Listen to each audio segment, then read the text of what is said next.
I gotta ask a question for you. What do you think is the strongest card in Bun Magic Cube? This card right here, second frog. Second frog, did you get the playmat and everything? Yeah. I knew it was going to happen. It was destiny. Is it too good? Yeah, this one's pretty strong. Oh, that card's pretty good too. There's a basic planes in the box right now. That's all we need to know.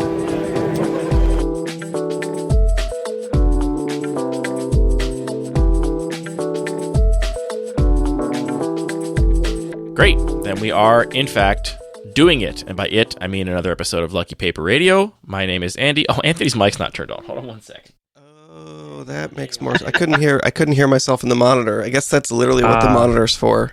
Yeah, and now you all can hear Anthony too. Isn't that cool? Wow, Anthony's I'm so also glad here. that Parker and Jake didn't hear all the terrible things that I just said about them.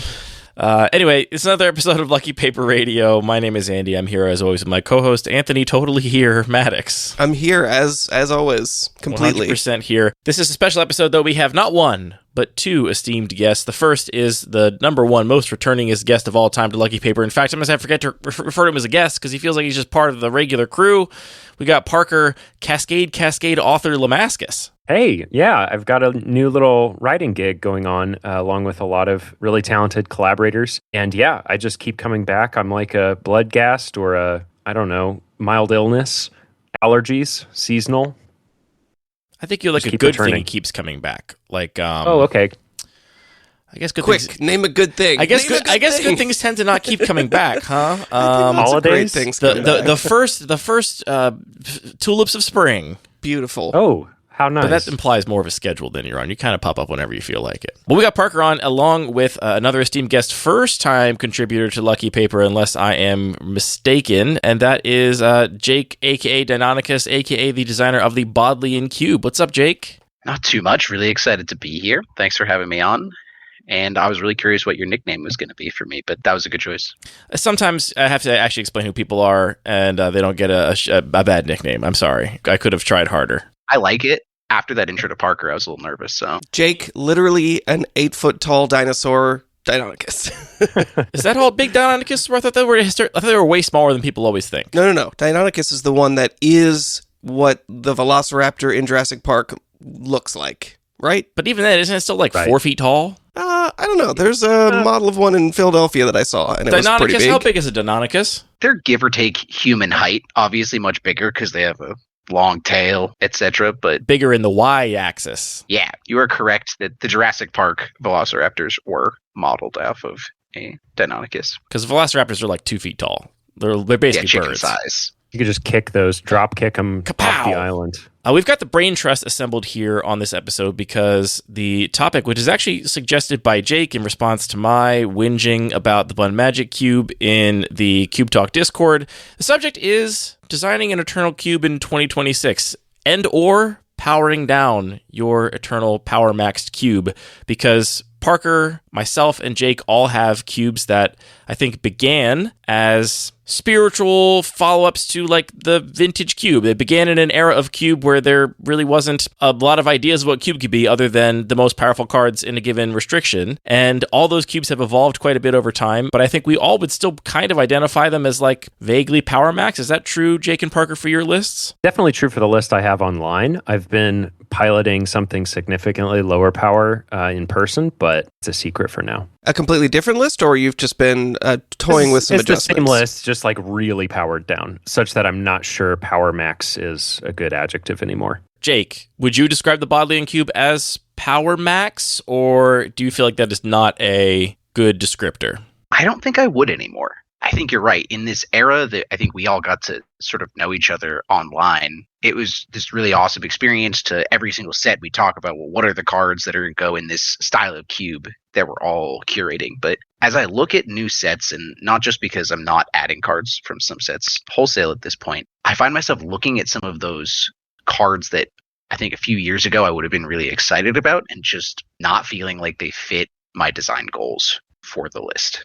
I still think of Bun Magic as a power-motivated, power max, whatever sort of language you want to use to describe a list. You know, we're all running Ragavan Nimble Pilferer, which I think is a kind of a decent red herring of like, if you're playing that card, it's not a synergy card, it's just kind of an incredibly cracked one-drop creature, one of the most powerful of all time. I feel like if you arrive at a cube list with that card in it, there's not a lot of other amazing reasons to like play Ragavan other than you're really playing like a lot of Magic's most powerful cards. But I want to hear each of you then describe how you would describe your list and your design goals, if not somehow defined by being at the sort of limits of power. And let's start with you, Parker. It sounds like maybe your in-person list is like a little bit different, but going off what you have online right now, what would you describe your design goals as? Well, they've evolved, and the cube's name, Theseus, is of course a nod to that, the way that my cube goals keep kind of evolving out from under the list I have. But most recently, this was really an attempt to distill what I consider to be fun magic. That is a lot of like multicolor clusters of mechanics that I enjoyed include like domain and off-color kicker and zoo. Taking those experiences, those mechanics, those kind of like gameplay patterns, and really like refining them and putting a spotlight on them. That does involve like, yeah, I want to play the most powerful zoo cards. And once you do that, it kind of locks you into a smaller list of like mutually compatible things. And so I would say it's primarily about mechanic and gameplay being the things that I want. And then maybe the purest essence of that implies high power. But high power is almost an afterthought, if that makes sense. Would you today describe the type of Magic you like to play most as relatively high power? No. And we might get to that, but no is the short answer. Jake, how about you? How would you describe your design goals for Bodleian? See, I think it's really interesting because I would answer the last question you asked to Parker in the opposite way. I love high power Magic. I still think of this cube as high power. I would say I want it to be a home for the particular high power cards I like to get to shine without feeling like they're oppressing lots of the other cards in the environment. Where I stray away from the power max definition or thought process is that I think I'm in love with a lot of these cards that were at the peaks when they released, I think perhaps a few years ago. I like some cards that have come out since then that are quite powerful, but I'm also sensitive to creeping out some of the cards in here with just this deluge of new mid-range rate monsters that we get 6 of in every single commander set. I want these cards that I love to get to shine. Many of them are powerful. So if you compare that to, say, the regular cube, absolutely really high power level environment. But I think the number of cards that, let's say, the MTGO Vintage Cube is interested in adding for a set that stick around is going to have less and less overlap with this as time goes on and we just get continually more and more pushed rate monsters if that trend continues. That's a really good way of putting it, Jake. You're talking about having certain cards that you want to shine in this format, and so that implies a certain thing about the power level of like the bread and butter in the cube. So it's high powered, but it's not power motivated or power seeking, such that like when new cards come out that would outmode the things the cube is about, you're not interested in making a cut just for the sake of increasing the rate. I feel similarly where it's like, yes, this is a high power cube, but it's not maximizing power for its own sake. I wonder if that's a more clear way of putting it. I think the way that I think about the Bun Magic Cube is pretty similar. So I should just say, I mean, this is my cube I've had for the longest time. It still has like a ton of followers on Cube Cobra because of this podcast and because of my longtime participation in lots of online cube communities. And I really basically haven't thought about this cube at all in the past, I don't know, 12, 18 months. Like I added a couple cards here and there that were like kind of obvious additions, but really had not thought about it even at all. And basically almost never play it too. I mean, I have 5 paper cubes myself, and our playgroup has 50-some paper cubes. I play twice a week in Cube, some Friday morning and some Tuesday afternoon and evening. There's not enough time in the day to play this cube more than once every like few months, basically, because I usually want to be playing another cube I'm actually thinking about actively more as a designer. I mean, it's also just super exciting to play the new cubes that are constantly popping up that other people in our playgroup are bringing. Right. There's a million reasons that I don't bring this cube out, and I recently kind of came back to it and made a big change because Ollie asked if I would send it to Boston for Boston Cube Party, which is happening in a couple days from this recording. So that was my impetus for like setting some brain space aside to think about this cube again. And when I did set that brain space aside, I think I came upon a more clarifying way that I'm thinking about the Bun Magic Cube, because my other cubes, especially Sacred Geometry, are kind of similar. I mean, both Sacred Geometry and Bun Magic Cube are meant to capture what I love most about Magic, the types of gameplay I like to enjoy. They're both meant to sort of cover a sort of full range of aggro, mid-range, and control, and like really focus on those big macro archetypes instead of like small color pairs that have like specific thematic, mechanical themes. Biggest difference, genuinely, is that I permit myself to play much more complicated and complex, and I mean in both those different ways, cards in the Bun Magic Cube than I do in Sacred Geometry, where I'm trying to basically distill those same goals down to a gameplay experience that is not also mired in the complexity of some individual cards. And so when I think about the Bun Magic Cube now, I'm like, okay, this is my place to play the really powerful cards that I really like in spite of their complexity. Because it's a really powerful card that I really like, I can just put it in Sacred Geometry. We have Demonic Tutor and Swords to Plowshares and Counterspell and Lightning Bolt over there. So that cube has a lot of powerful cards. What that cube does not have is Ragavan, is Psychic Frog, is Dreadhorde Arcanist, is Fable the Mirror Breaker. I mean, Fable the Mirror Breaker makes 3 different tokens on one card. That's crazy. It's crazy that we allow that. I love simple Magic, but that doesn't mean there aren't complicated cards that I still love and want to play with and that enable the kinds of games that I enjoy.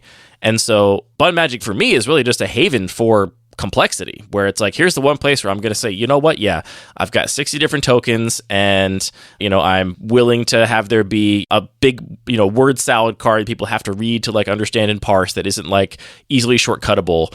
And that's what makes Bun Magic for me relative to the rest of the cubes in my list. It's ultimately just a way to play cards I like, but just cards I like that don't fit anywhere else, and everywhere else is basically limited by some other restriction, mostly complexity, that means that this is their only remaining home. I'm curious for all three of you how this kind of like shift in feeling like you constantly wanted to keep up with the most powerful cards that were being printed to kind of just like having a benchmark of maybe a certain time in your experience with Magic is connected overall to just like the way you're engaging with the game. Because I think maybe, let's say 3-4 years ago, all of you would be maybe pretty enthusiastic about, here's a new set that's coming out. Is there anything that is more powerful than the Jackal Pup that I had that I can replace and upgrade and improve? And like, that's kind of the power max or power motivated mentality. Have you all kind of experienced like, I just don't want to look at the Ninja Turtles anymore, so I'm just going to be happy with my Dreadhorde Arcanist because that was the most powerful time, or most powerful card at a time where I was still enjoying kind of the texture and aesthetics of the game.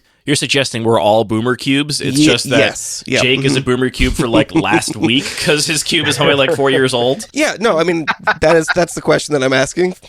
I'll take that one. Also, the cube is 5 years old, Andy. Sorry, 5, not 4. My bad. Time flies. That's 25% older, This December is 10 years of the Bun Magic Cube, which I'm crazy. It feels crazy to say that. So to answer Anthony's question, sometimes I think that almost all cubes are boomer cubes. People fall in love with the power level of Magic that existed when they fall in love with the game.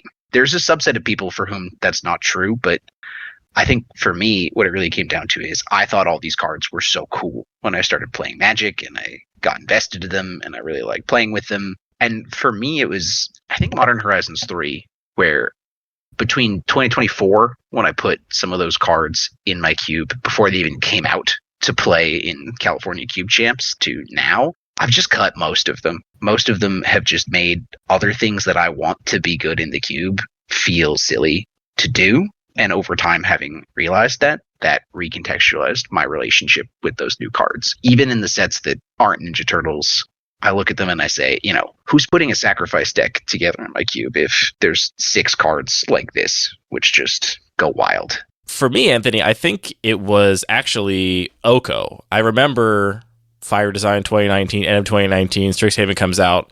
At first, to be clear, it was not Fire Design, and it's so frustrating the way people have latched onto that. It was the same time they announced that Fire Design was a thing. They didn't announce it was a thing. Doesn't matter. Sorry. The thing everyone calls Fire Design. We all know it was Commander Design. Okay, sure, great. Oko sucks in Commander, so I actually reject that framing for this exact specific thing. Okay, fine. Does it suck in Commander? Maybe it doesn't. I guess you can turn everyone's Commander to an elk, and then look. Here's the deal. Oko comes out. First, spoilers, everyone completely, in the Cube community, vastly underrates it. And I think also outside of the Cube community. I remember specifically that we didn't know what food did. We saw the card before we knew what a food was. And everyone was evaluating the card and was like, oh, it's going to depend on how good a food is. Then a food was just gain 3 life. Everyone was like, oh, I guess the card's no good. Turns out it's cracked. It's utterly messed up, and all the reasons we now know historically. I played Oko in this cube for maybe almost a year. And at the beginning of that time, people were still low on Oko.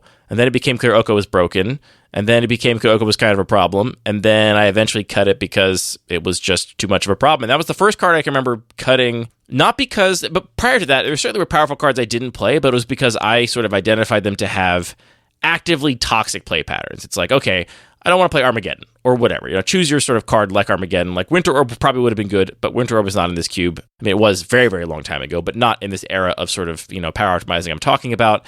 And Oka's the first card I cut where I was like, on paper, there's nothing wrong with the design of this card. It's, a value engine. It's interaction. I like interacting with my opponents.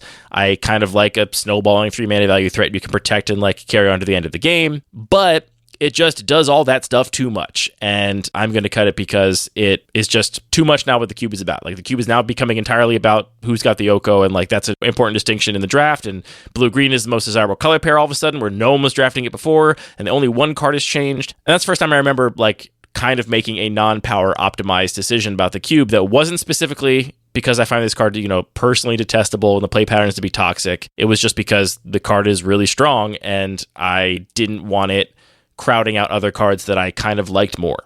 Yeah, okay, that makes a lot of sense. So it's not necessarily just about, oh, you're not interested in the new cards. It's just you really fell in love with a certain period of Magic, and even if you are still engaged with the new stuff, you just really want to preserve a home for those particular old cards from that era that, like, you designed your cube through. That sounds like what you're saying as well, Jake, is it's just you really wanted to preserve a place to keep those kind of benchmark cards alive, which is something that I really relate to because my first cube was very much designed from that standpoint of, here are a couple cards that just can't hang in the high-powered cubes at all, not remotely, so let me build an environment based around kind of those benchmarks to try and keep those cards somewhat playable. I think I kind of want to challenge this story that it's about like a specific time period, because again, like, I'm really excited about Psychic Frog. I'm really excited about these new cards that come along that are cards that really describe my play patterns that I love. I mean, I really love Orcish Bowmasters. We don't have to talk about that right now. I know that's controversial, but like, new cards come along that I do really love, and I'm just looking at the original release year here on my cube, and I would say there's certainly a little spike around 2019, 2021, but honestly, 2024 has the third or second most cards of any year recently. I don't think this is about a time period. I think this is really about the peaks of power level, but sort of catered to the specific lens of Magic that I care about. My question for you, Andy, is it seems like your perspective is that it's about this style of gameplay that you like. Are there cards in the cube where if enough Psychic Frogs come out in the future, enough new Orcish Bowmasters that would get pushed out, which would cause you to rethink that? Or is it really just about the style of Magic that those cards are enabling you to play? I think it's mostly about the style. I mean, it's not impossible to conceive that they would print enough really good one-mana interaction that someday I would cut Swords to Plowshares. I mean, it's really hard to imagine that in, like, practical or near terms because it's still the gold standard for, like, one-mana value interaction in white. Same thing could be said for, like, Lightning Bolt. Like, can I imagine ever cutting those cards? Not really.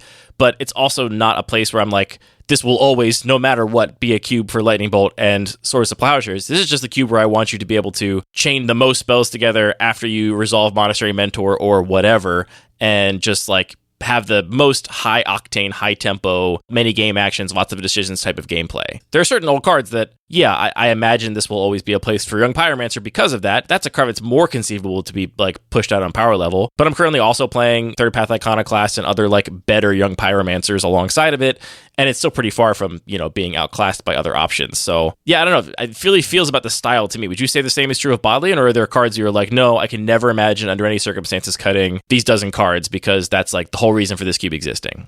I do feel that way to some extent. And I think it's hard for it to be an individual card, but I kind of view it as a space in which a certain subset of cards are viable. And the power level of the cube to me more informs getting like this sort of best cross section of the type of Magic that I love with the cards that I love, where everything feels in play with each other. There are obviously cards that I'd love to have in here that I don't think cut it, and some that I think are really cool that I think are too good. But I sort of view this as the nexus of balancing what I think is the most fun type of Magic for me to play personally and what my group enjoys with getting the right power level of fitting those cards that I love in. Parker, I get the sense you have a much more live and let live sort of attitude towards Theseus and could see it going any one of many directions in the future. Yeah, for sure. I would say that when I described my goals as power motivated the most was roughly like 2020 to 2023 or so. What happened in 2020 should be obvious to all of us. I had a lot of free time, and this was coincident with Magic powering up a little bit, and also the aesthetic variation of Magic exploding, right? With secret lair drops and Project Booster Fun and showcase frames, right? And the release pace picked up. At the time, I had infinite free time because we were all in lockdown, and it was like, oh, sure, I can, fully engage with all of these cards, Jim Razor, whatever the new card was. And those happened to be more powerful. And so I said, this is a cube about replacing less powerful cards with more powerful, because those are the ones I'm playing with right now. Over time, I think all of those things changed. I also started playing more cube in person than I was spending looking at my cubes and like test drafting them, because lockdown was kind of easing, and so I started an in-person cube group.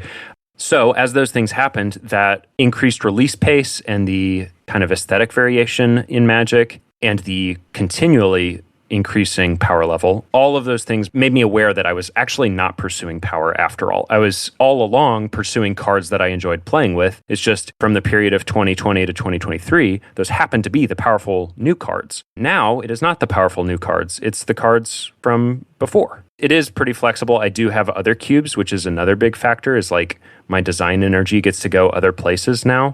As I alluded to, I haven't even bothered updating the list online. I should get around to it eventually, but for now, I'm just tinkering. That's a really interesting point about playing more in person, how that shifted some of your motivations and goals. That's definitely something that I experienced as well, that the more I play in paper, the more I really shifted to focusing on let's cut these double face cards. Let's cut down on redundant tokens if possible, and definitely cut down on cards that are just really wordy and are going to confuse people.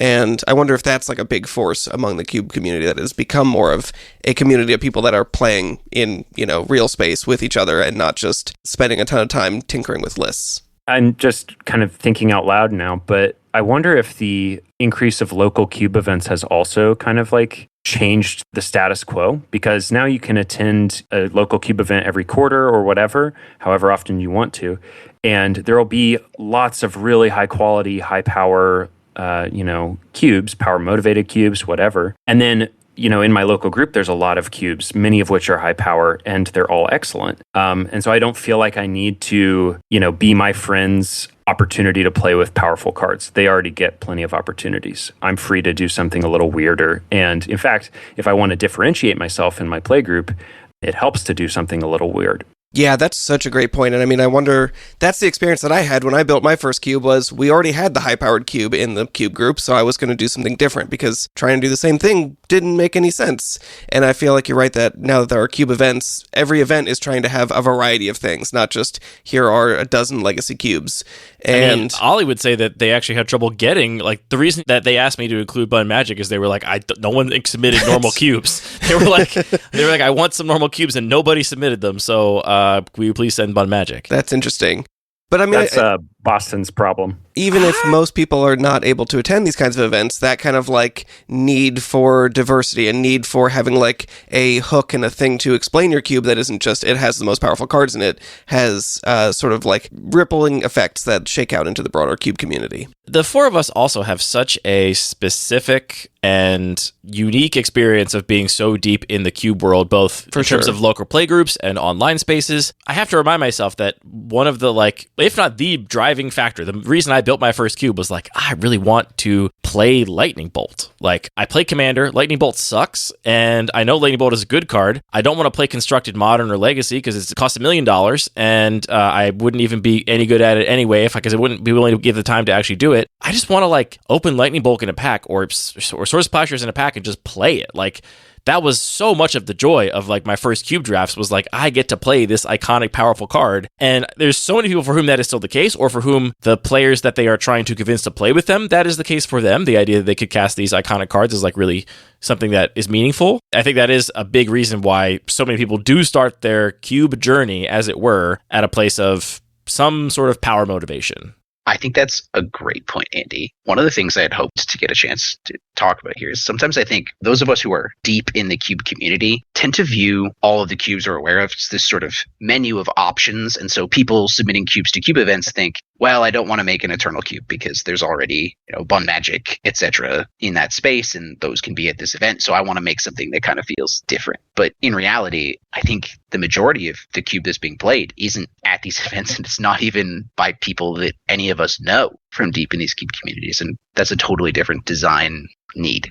I really want to talk about whether YouTube would consider your cubes power motivated or not. We're definitely talking about what we'll call Ragavan cubes. Cubes where you feel like you can justify putting Ragavan in that are not monkey themed or pirate themed or, treasure token themed. I'm glad you introduced the thing that is the only thing people will talk about this episode. I'm trying to be as concrete as possible. Ragavan cubes are the new concept. I'm new trying to be technology. as concrete as possible. And if I describe us as Power Max cubes, people will be telling me I'm not. I'm done with definitions. We have 3 cubes that all run Ragavan, and that's a powerful card in and of itself in a vacuum, basically.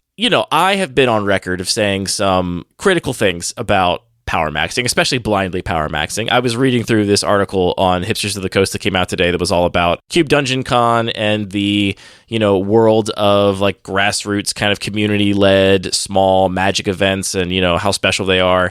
And I was just scrolling through the list and came across a picture of a deck box that had a quote from me scrawled on it in giant Sharpie that just said "Vintage Cube sucks" -Andy Mangold. And I was like, cool, great. I'm glad that I'm having a positive impact on my community. But, I have said that. I have said Vintage Cube sucks. And I just hope if you open up that box, it has the instructions to the broadcast shuffle on the inside so we can both have our contributions reflected. Both contributing equally positively to the community that we're a part of.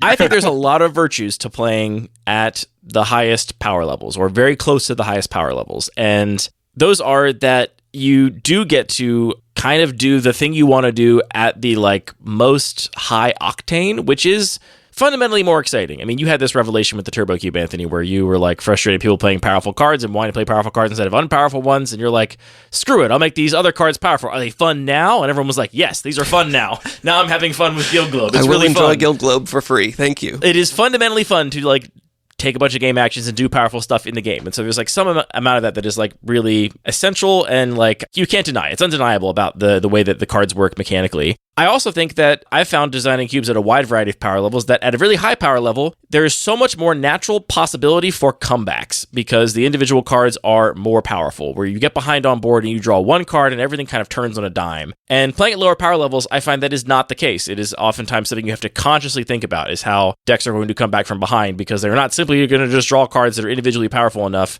to right the ship. And so you have to think, okay, in my lower power cube, how am I going to give people comeback options? Or what's the plan going to be when you're, way behind on board? Whereas you really don't have to think about that as much because it's kind of a much more natural comeback potential playing at a really high power level. There's also just the joy of taking many game actions. The triggering your Monastery Mentor 15 times in a turn is really fun. So obviously are great reasons to play at a high power level, I think. On top of the fact that you're playing with a bunch of cards that are generally speaking, for the most part, and this is getting less true, are generally speaking more known to people because every other format of Magic is not a format where you get to play whatever cards you like based on their vibes. Don't come at me about Commander. People play the more powerful cards in Commander too. They don't just play based on vibes. So people are going to recognize these cards more. They're going to know them as iconic, from limited draft where they were huge bombs. They're going to cards that are pound for pound can be more known than random stuff you pull out of a box that you just happen to like. So there's a lot of good reasons to play at a high power level. And I think what we're witnessing now in the past 18 months or whatever, since Universes Beyond became the one thing, and the only thing they're kind of doing pretty much, is way more people having to reckon with the fact that actually all along their power motivated cube really did have a bar. It had some sort of vibes bar cards had to clear. And previously that meant that okay, maybe uncards were excluded or a couple fringe cards that felt wrong to them from other sets. But for the most part, Magic was kind of cohesive. So there wasn't a lot of room for big outliers to highlight people's preferences for aesthetics or other things. And now people are really being tasked with how many of you really love power so much and power is so important to you that you're going to put Rainbow Dash and Raphael the Ninja Turtle and Cloud Strife and whatever in your cube. And we're seeing, I think, a broadening of what power motivated cubes look like. Who even is doing is LSV even an Alpha Frog? Are they even doing a cube with no holds barred, play all the universes beyond you want as long as it's powerful? I assume that still exists out there. I'm just not in touch with it at all. I assume those people are doing that too, but I couldn't tell you. Every other powerful cube that I have followed has hit a line where they're you know what? Screw it. Apparently I'm not a power motivated cube anymore. I'm just doing what I like about Magic that happens to be near the peaks of power kind of like the three of us, and not so much just playing powerful cards because they're powerful. And it's not just aesthetics either. Like, you talked about Universes Beyond, but I know, like, you mentioned having this mechanical revelation with Oko of like, I'm playing Lightning Bolt and Swords to Plowshares, and those are at the peaks of power for 1 mana removal, so it's not power per se that's a problem. It's power in the style of Oko, or like power that has Oko's terrible impact on gameplay. And I think for Jake, like we've talked about Flage and Ocelot Pride being similar cards for you. For me, it was Murktide Regent. After a while, I was like, this is not the kind of game I want to have, even if it is at the peaks of power. And even if all 359 of my other cards are powerful, the best in slot or whatever, and I'm not saying they were, but even if they were, I wouldn't want Murktide Regent among them because I don't like the way it plays. So it could be aesthetics, or it could just be mechanics and gameplay. I just want to say that's a Zoo player that got his ass beat by Murktide Regent a couple times, because Murktide Regent is a joy, an unadulterated joy. You just don't like it because you want to be playing little 1-mana 2/3s. I don't think blue players should have big creatures. That's not fair. No, I'm on Team Andy here. When Murktide Regent blocks like a 6/6 in green, that is super funny and is fun. This is slander. Magic. The reason I don't like Murktide Regent is because it's 2 mana. Like, I'm fine with a big thing. I just want the blue player to not necessarily be able to play it with counterspell backup. But yeah, if you were a blue player, it's all tangent. you'd want to do. I know, blue players are crazy. I think there's an interesting point you raised, though, that there is sort of a connection between power level and complexity. A while ago, I was trying to do some analysis on sort of like, literally, how has the power and toughness on creatures changed over the years? And there's a notable change, but it was smaller than I expected. And then looking into it a little bit further, I realized, well, they don't necessarily want to power creep to the extent of just like, here's a 1-mana 6/6. Or maybe they did that, I don't know. Moon shadows over your shoulder. They've done that a little bit, but overall, a lot of those power level increases just come with additional complexity. Or, you know, we used to have Jackal Pup, which is a 1-mana 2/1 with downsides. Now it has Ragavan, and it's got 3 upsides. So much of the way that they are power creeping things is not just turning the numbers up, but adding additional ways that the cards can be used and additional complexity that provides value. And maybe there's some crosstalk between people finding their limits, as you're describing, Andy, in that complexity creep. I have some numbers for that, actually, for the power and complexity creep. I wrote an article, I guess this spring or maybe last fall, I don't remember, but it's called 4 TCGs in Magic's Trench Coat. So 4 games in one trench coat. And the idea was that compared to a creature from the 90s, the average creature since 2016 has 0.4 more power stat, 0.4 more toughness stat, 100 characters more of rules text, and is only 0.08 mana value more expensive. So for only 0.08 more mana on average, you're getting twice the rules text or more, and your creature is about half a point of stats bigger. Big enough to eat the average creature from the 90s. Like, just straight up beat it in combat, no trade, you just beat it, and you probably had a better ETB as well. The power creep is subtle, but noticeable for sure. I think another piece that comes in on this is that in the early 2020s, there was a lot more card scarcity for cubes in this space. People would go to the mats about which 3-character 0.01% marginal upside was better on a Jackal Pup variant, or which Doomblade that you really didn't want to play but were because you felt you needed X was the right one to put in the cube. And these days there's like 30 without the crazy downsides or annoying rules text to track. Yeah, in the early days of this podcast, Usher of the Fallen like absolutely crushed our survey with like 80+% of respondents saying they were excited to play with Usher of the Fallen. And we talked about it on the podcast in the last couple of times we did set reviews that like similar cards that get printed now, just nowhere near as many people are excited about because there's already plenty of Ushers of the Fallen. So you get one now that can tap things down, you get one now that has some other random upside, Lightstall Inquisitor or whatever the new tapper is, and you're like, okay, well, I mean, if I want, I guess, but like these are like small edges. And now we're down to like, yeah,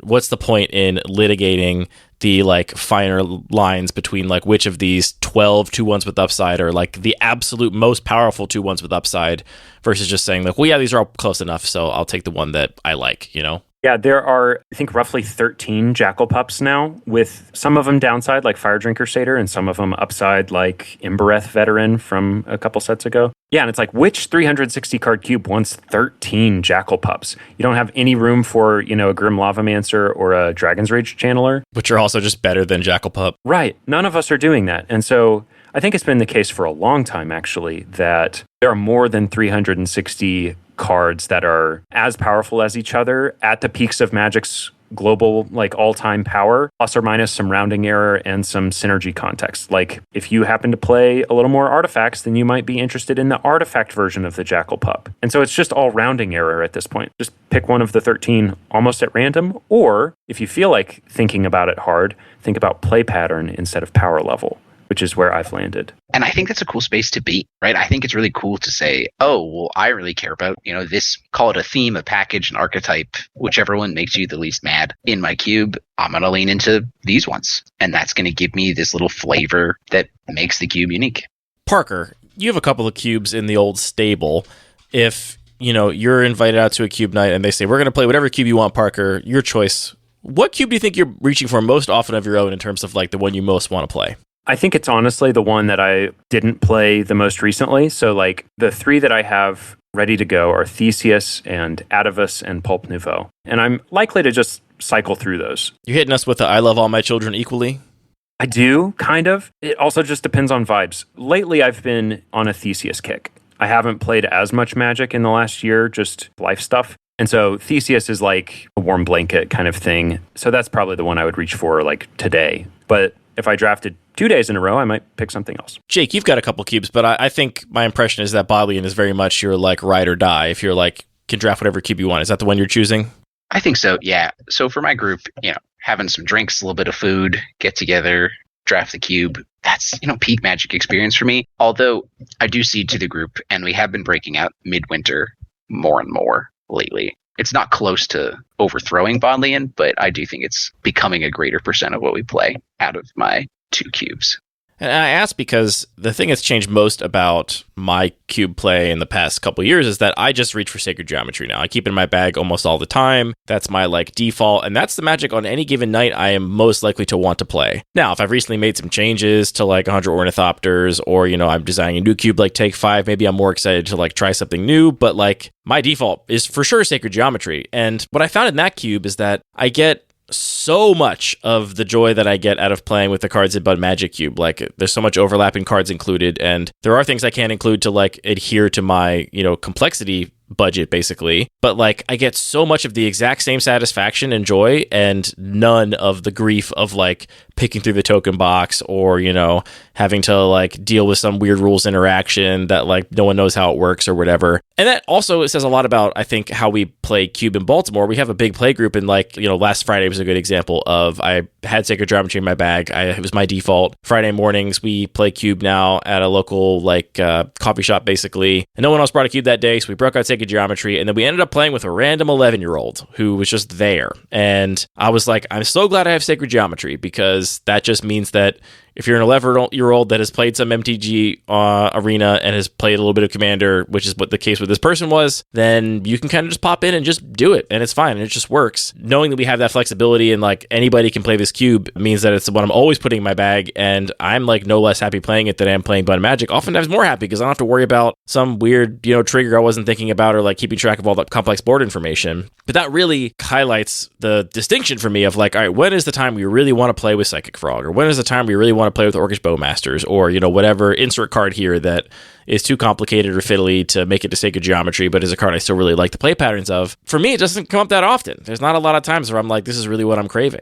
I do think that's somewhere where you and I differ, in that I think a lot of the complex lines that I let people do in Bodleian are something that myself and my group really likes, but it's also a difference in our play groups. My play group is smaller than yours, it's tighter, has a lot of the same people drafting every time, even though most of them don't play Magic outside of this cube group that we get together to do. So, a new set comes out, they're learning what the cards do in the draft, but everyone really likes finding these crazy lines, which let you do something that you might never see again for 50 more drafts based on the way these 3 cards came together. And so I do think that's a core piece of what I'm looking for, but every cube group is looking for different stuff, and I think that's a great point there. Yeah, definitely no judgment to anybody that is looking for that. I've just noted that in myself, in like the cubes I'm bringing out and the cubes I'm excited to play. I do think some people have a like gut reaction of looking at a cube like Sacred Geometry or maybe even regular cube and thinking like, oh, it's kind of like simple magic, dumbed down or whatever. And it's Yeah, for dummies like me. And it's just not. Like, it's still incredibly complicated. You still have the same sort of, really difficult decisions and strategy that come up. It's just like a different type of complexity is not present, where it's like, okay, what does humility do with manlands again? Or, whatever. Like, that kind of complexity is not present, but you do still have so much strategic depth that it doesn't feel like it's super easy magic, which I'm not insinuating that you thought, Jake, but I think a lot of people do kind of have that gut reaction when they hear about a cube like that. Okay, so curating a Ragavan cube in 2026. When a new set comes out, Parker, I get the sense you're not really even looking at new sets. Is that true? Yeah, pretty much. Jake, I know Bodleian is one of the most carefully curated, most verbose blog posts, longest thread in the Cube Talk Discord cubes out there. How do you know when you're looking at a spoiler if a card is the kind of card that you are excited about, or if it's a kind of powerful card that is going to be in a space that you're not going to want to adopt for this cube? Are you still basically like doing a first pass and saying, where are the most powerful cards? Then let me think about them for vibes? At one point, that's how I was doing it. I think now it's kind of more simultaneous, but I do think it's first pass. Here are things that look interesting. That seems like it'd be a fun card to play with. It seems like the rate is high enough that it would hang with the other stuff going on. Some of the ways that cards get eliminated. You talked about Wan Shi Tong Librarian in your most recent Bun Magic update, which is a card I looked at for a lot of the same reasons. On rate, it's got this great interaction with fetch lands, depending on, well, great if you're the person casting it. It's this nice scalable threat. I ended up looking at that card and saying, why would I ever put Shark Typhoon in my deck if I have this card? Shark Typhoon is a card that I love. It sees some play. It's not a standout or anything in my cube. I wasn't really looking to add another reason for people to put it in their sideboard over this other card. And there are other factors there, certainly. I was a little bit afraid that the fetch interaction would be fun. I'm interested in hearing what your journey with that card is like over time. But that's an example that stands out to me recently where I thought, this really directly competes with this card that I love, that my group loves. And I think I would sideboard Shark Typhoon in most cases where I see Wan Shi Tong. And there are other ways I could handle that, like doing a little bit more crazy graveyard enchantment stuff that I'm not currently doing. But I wasn't really willing to make that holistic of a change just to be able to include this card. How does that differ from any other powerful blue card, right? Like, why do you not look at Malcolm Alluring Scoundrel and think, well, I'd rather play this than Shark Typhoon, a card that I think is objectively quite a bit better than Shark Typhoon? How does Malcolm get the pass and Wan Shi Tong does not? It's a really good question.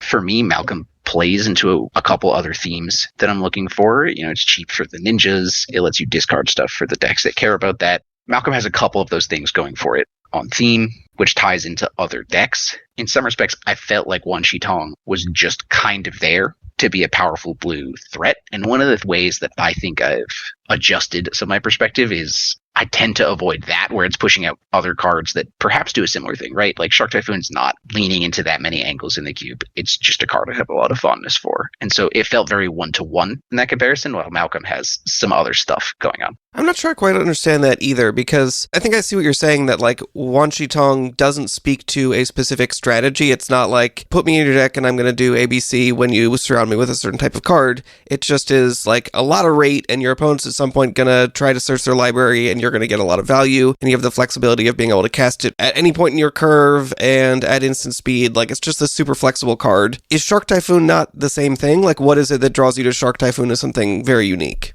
I think, Anthony, you nailed it. I see them as very similar, right? You can cast it for a flexible amount of mana to get a scaling creature. It's going to draw you a card when it comes in. I just really like Shark Typhoon. But this is where you're a boomer, is what you're saying. You're a boomer for Shark Right. Typhoon. I wasn't trying to lead the witness. I apologize. I 100% think that's correct. I am a boomer for Shark Typhoon in this case. And so when I look at the card where I think, this is probably more powerful, but that's not really what I'm looking for. I like this as a cube where Shark Typhoon is a card people are excited to use for that style of effect.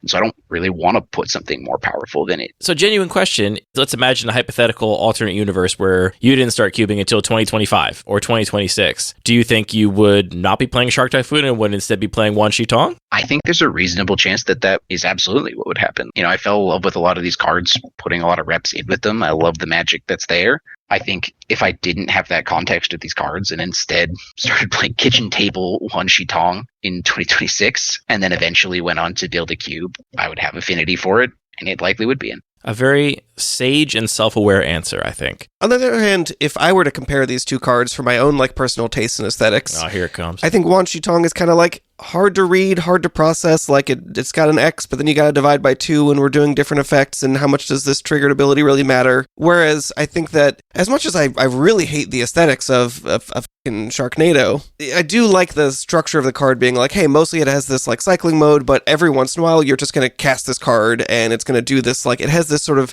side quest of I want to cast this and then make a bunch of sharks, which I don't know. I like the way that fits into that same role. It just feels a little bit more compelling. There's no right answer here, of course. It's just that's how I feel about it. I would say the right answer is play both, like I'm doing. And I think the most freeing thing is I've just decided I'm not beholden to kind of what the consensus is doing about these cards. I'm going to make it happen. I don't think neither of you are trying to make me beholden to that. I want to be really clear. I don't think there is a consensus. Is there a consensus anymore? Definitely less of one. Like compared to 2022 Cube Talk days where, the spoiler season would come up and, that same 20, 30 people making cubes in this space would all start getting into the narcissism of small differences about our cubes and the various other options.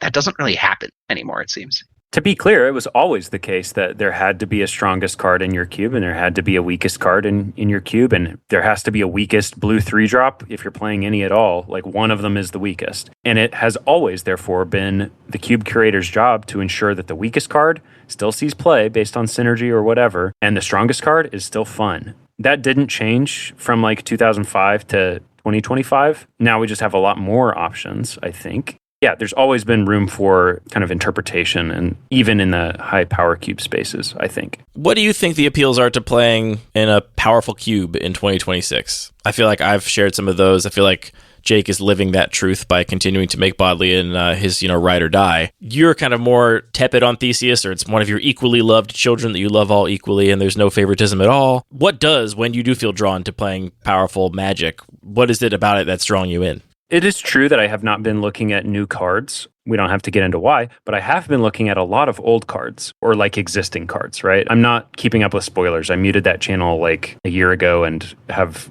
greatly enjoyed it. Love the mute the spoiler channels threads. Yeah, it's so good. It's a good choice.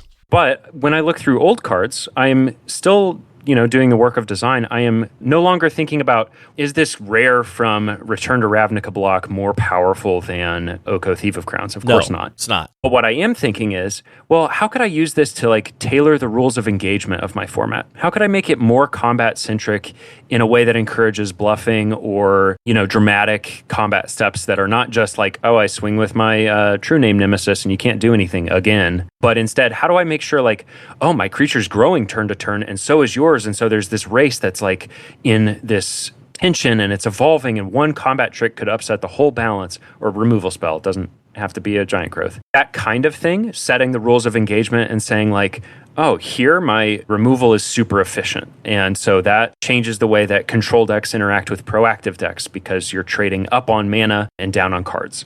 Or you can change the numbers of the cards that you choose, and it doesn't have to be new cards. And so I'm looking at old cards and I'm like, if I change the numbers, it changes the rules of engagement and it changes the play patterns that emerge. If I put in, 15 cards with Raid, that's a different experience than 15 cards with Domain or Kicker. And so high power allows you to theorycraft that a little bit better.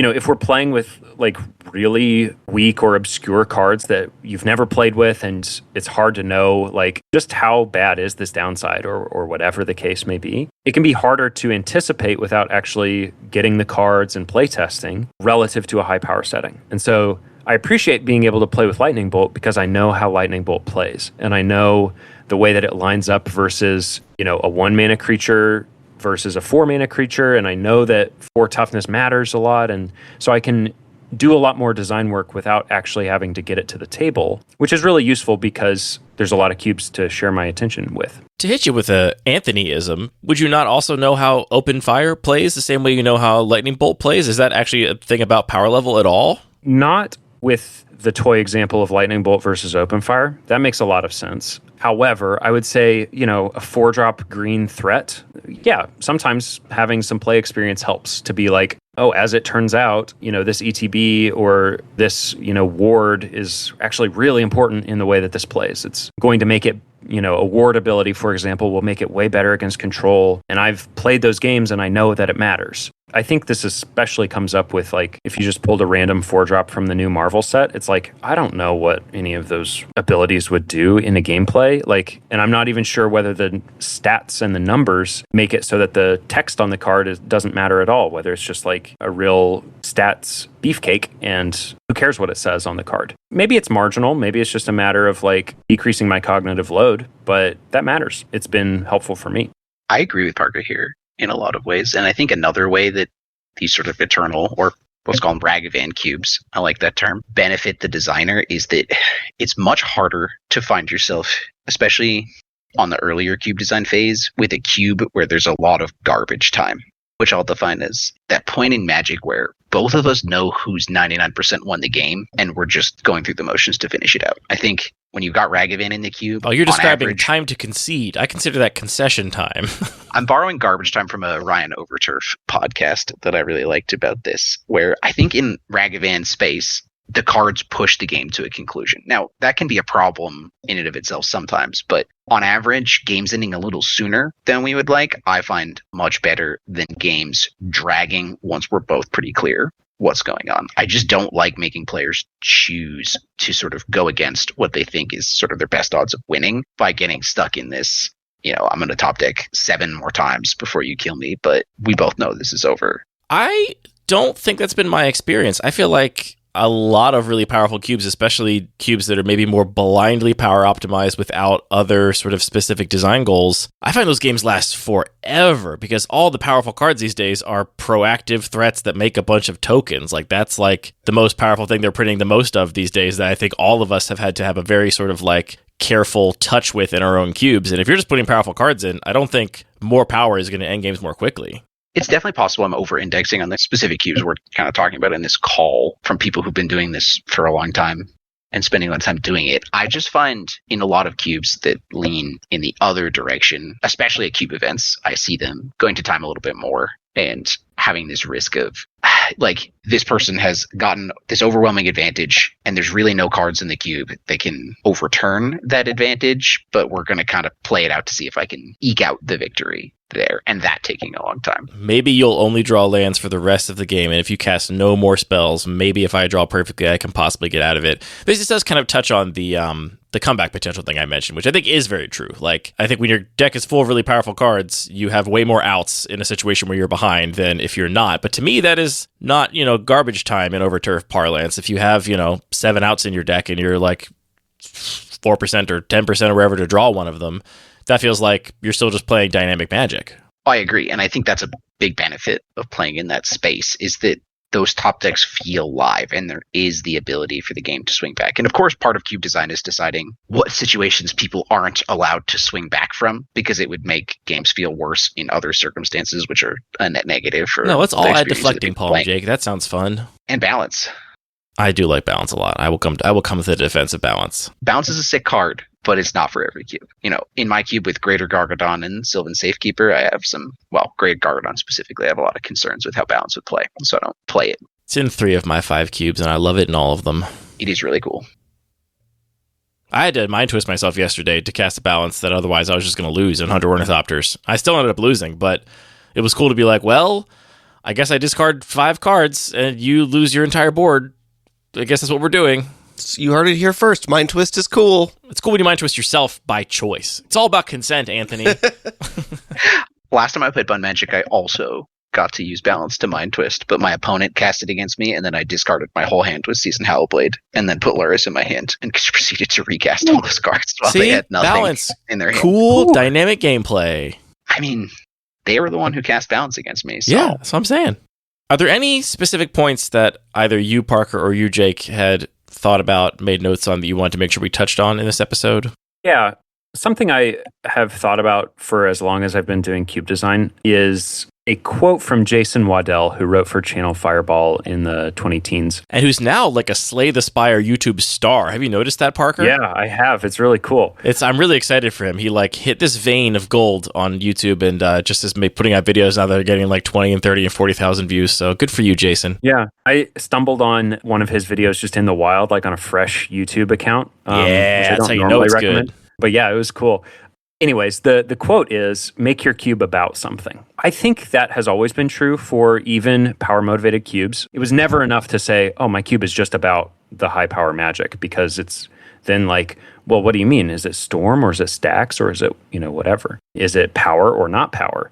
But I think it's even more true today. Like, we now have aesthetic decisions to make. We can say, even if I'm in for Go for the Throat, do I want the Lord of the Rings version or the, Universes Within version? And like a lot more aesthetic choices besides that. We have a lot of complexity choices. And then we still have decisions about play pattern and rules of engagement. I was thinking that if I had to describe what our various cubes are about, I would describe Bun Magic as being the cube of our three, where the removal is the most plentiful and cheap, especially cheap, and the life totals go down the most without coming back up again. I'm very satisfied with this description. You're welcome. I thought about it.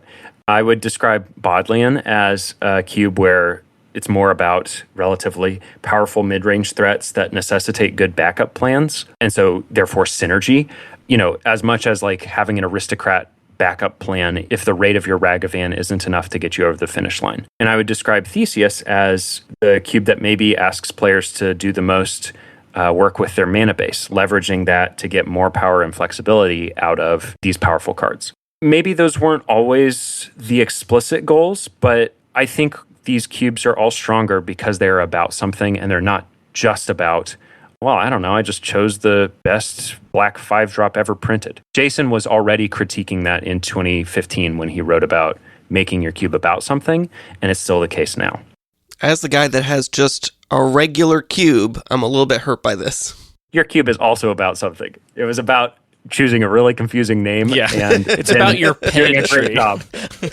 Doing a great job with retail limited plus power level. That's a good segue to where I wanted to end, Parker, which is basically the three of us have, I think, walked the path of the power-motivated cube designer and kind of come out the other end, where we currently are, with a slightly different mindset. And I was wondering if we could each offer some advice to people that are listening to this that do still love power-motivated cube. They still want to pursue that. That's what they're most passionate about. And I think your advice of making cube about something is very sage. Is there anything else you would add to that before I let Jake and I weigh in on what we would offer up as advice to power-motivated cube designers in 2026? No. Make your cube about something. If you have other questions, I have been writing articles about this on luckypaper.co. You've been writing up a storm, Cascade, Lucky Paper, all kinds of stuff. Jake, what about you? What's your advice, having walked this path, to power-motivated cube designers that really want to cast Magic's most powerful spells? Parker is a tough act to follow when it comes to giving advice. I also really like how you broke down my cube there, Parker. I think if I had to offer advice, it would really be beyond making your cube about something. I think you should spend a lot of time thinking about how games end in your cube and how different you can make that, both in terms of how the game ends, but also making the person who lost that game feel a variety of things. I think a big risk in this space when cards just keep getting better and better is that people just feel really blown out and like that wasn't a good use of their time. And ultimately, when you're sitting down with a cube, you're trying to make sure that everyone has a good time. And so be really wary of the cards that make it really miserable to lose. And while it's going to vary person to person, curate that to your group. You got so many choices. Don't put the thing in that just makes everyone groan and hate losing. That's not a good way to build the vibe. My advice is like two-part. And the first one is like, do whatever you have to do to fast track the idea that like you do not have to include a card because it's powerful. And if you're still in that mindset that like, I got to include this card because it's powerful, you just don't. You absolutely do not. And whatever it needs to be to get you across that line, whether it's aesthetics, whether it's mechanics, whether it's complexity, like just know that nobody playing your cube is going to be disappointed that, you didn't include every single most powerful card in every single potential slot. You can let go of that and still really enjoy playing Psychic Frogs and Dreadhorde Arcanists and Ragavans and Mother of Runes and Orcish Bowmasters or whatever sort of powerful cards you like the most. The other thing I'll say is I think aesthetic judgment will come more naturally. Like, I think it's pretty easy to know when a card doesn't suit you aesthetically if you're looking at your cube, and when you can sufficiently ignore, a Ninja Turtles card or a Final Fantasy card or, a whatever card because it doesn't really fit with the vibe that you're going for. I think the thing you have to be very conscious of that it's easy to lose sight of is complexity. And I've,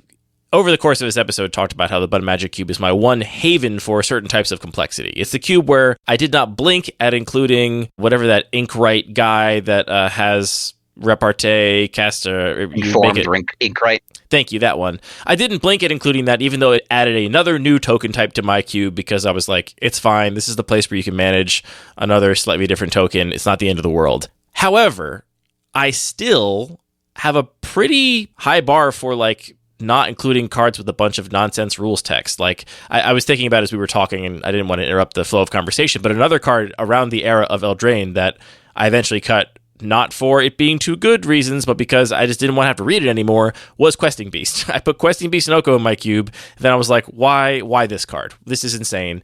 I can't abide this anymore, even though it is objectively, at the time of printing, probably the best 4-drop green creature available, and I was playing a power motivated cube list. I think complexity is the thing that you as the cube designer are going to be most inured to, because you're going to be looking at the cube all the time, you're going to know the cards, you're going to understand the archetypes, and that is the thing that is going to be the biggest barrier to you having your intended experience with other people and actually drafting your cube. And the thing that is most likely to come up that you will not have thought about is that people are going to be paralyzed by complexity, and they straight up will not read cards.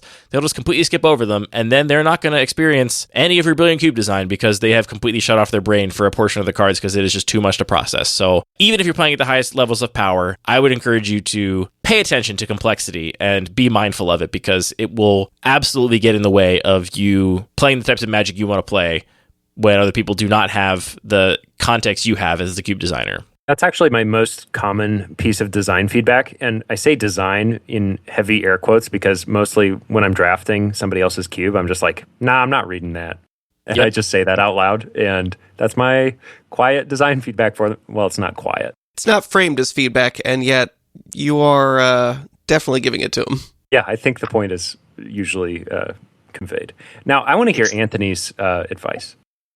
On designing power-motivated I cubes? was going to say don't. Yeah, that's very simple. I mean, I just think I would take to a much more extreme, like, the core concept of this number is bigger, therefore is better, is not really reasonable. It's just like this sort of induced understanding of, if you're used to being a player and you're thinking, well, this card is better, it's the one that I want to put in my deck to win more.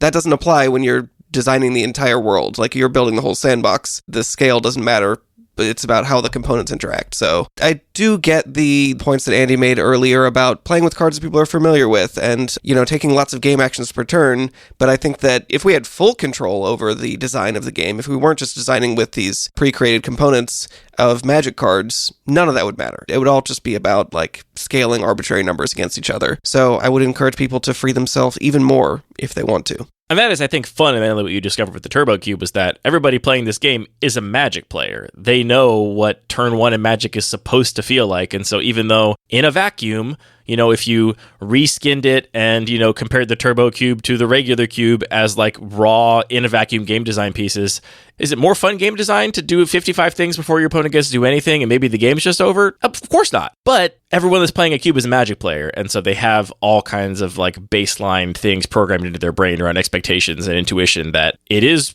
actually fun to let them tweak that a little bit. I think the other thing that I would offer as a piece of advice to people designing in the Ragavan cube space is that I think it's a feature and not a bug that some cards are only there temporarily. It's totally fine to put something in and just be like, wow, Psychic Fraud was a giant mistake, and then it's gone. But I still think really fondly of when Parker and I tested that card before it was released, when he happened to be in my town, and we went from, I don't know if this is good enough to pull someone into Dimir, to, wow, Parker just started 6 cards, and that was a good game move. That's awesome. It was the wrong card. Then you decided it was too awesome? I decided that Gruul decks losing to it on turn 2 irrevocably wasn't something I wanted. But I'm really grateful for the time it had in the cube and these really cool stories and memories that it left. So don't be afraid of trying cards just because they might cross your threshold. It's okay to test it, find out, and have that era in the cube where it was a feature. I literally played Baragoi for one draft, and now it's gone. There are 3 cards I've cut from my cube after one draft, and every time I've had the drafter who signs the winning basic mention the card, and Pyroglyph was the last one of them. I was like, this is cool, and nope. See, that's one I wouldn't even go near, but Barrowglyph was kind of interesting to me, but it's just too good, too gross. And on that bombshell, that's the end of this episode of Lucky Paper Radio. Thank you all so ding-dang much for tuning in. All the music for this show is produced by DJ James Nasty, and the show is edited by Matthew. All the Magic cards are produced by Wizards of the Coast, and this podcast is produced by Thinking Really Hard About Magic Cards and Speaking into Microphones About It. Parker, Jake, and Anthony, thank all of you for the gift of friendship and for the gift of Cube. Thank all of you for all of your great advice on designing power-motivated cubes. Thank you guys so much for having me on. It was awesome. As always. I did really like that the way I framed the question was, say somebody comes along and they just really want to play with powerful stuff is what they're excited about, and then your answer was, that's stupid. My advice for that designer is, have you thought about how big numbers aren't actually that good, idiot? Yeah. I wouldn't frame it that way, but I'm going to go touch some grass, and maybe they should. Go touch grass, power-motivated cube designers. I think it's true that it's also a feature, not a bug, that every cube has a weakest card. Like, if the weakest card is fun and through synergy can become actually the strongest card once in a blue moon, that's way better than having every card be quote-unquote strong by itself. I added Fist of Flame to Bud Magic with the most recent update, and I actually have high hopes for it. That's interesting. That's sick. Wait. Yeah, Speaking of bigger numbers aren't necessarily bigger, just since you're here, Parker. I didn't say that. I said they're not better. They're definitely bigger. Sorry, you know what I mean. Parker, how many birds are on your life list? just curious. That is a number I don't track. Damn. What's a He life just won't list? tell us. No, I truly don't know. I add them to the list and then I don't look at its length. It's the number of birds that you've seen lifetime, Jake. And it's impossible Number to of unique determine species of birds you've seen lifetime, not number of individual bird souls you've seen. You're just walking around. I Like, saw one taking bird murmuration of up to tallies day after day. 5,000. Right, species. And some people do, who can identify the most species in a year or like in a state in a year. But it's not about the competitiveness for me. Now I really want to fake a huge lifelong spreadsheet that just is number of birds I saw every day and then show up to some birding event and be like, oh, we're going to compare life lists? Yeah, I'm at about 35,600 and here's my list. If you tracked every individual bird, it would be so much bigger than that, I'm sure. I know. Then again, how much am I just seeing the same starling every day? That's the thing you have to know. It's very important. You've got to tag them. Got to really get to know them. Yeah. 35,000 is a lot of birds. Have you seen that YouTube documentary Listers? It's about extreme bird watchers. No. You should definitely watch it. I'm putting it on my list. It's really fun. Just to set the tone, within the first 5 minutes, the narrator says, my brother has caught incurable disease, adult onset bird watching, AOB. There is no known cure, and it's highly contagious. So they don't take themselves too seriously.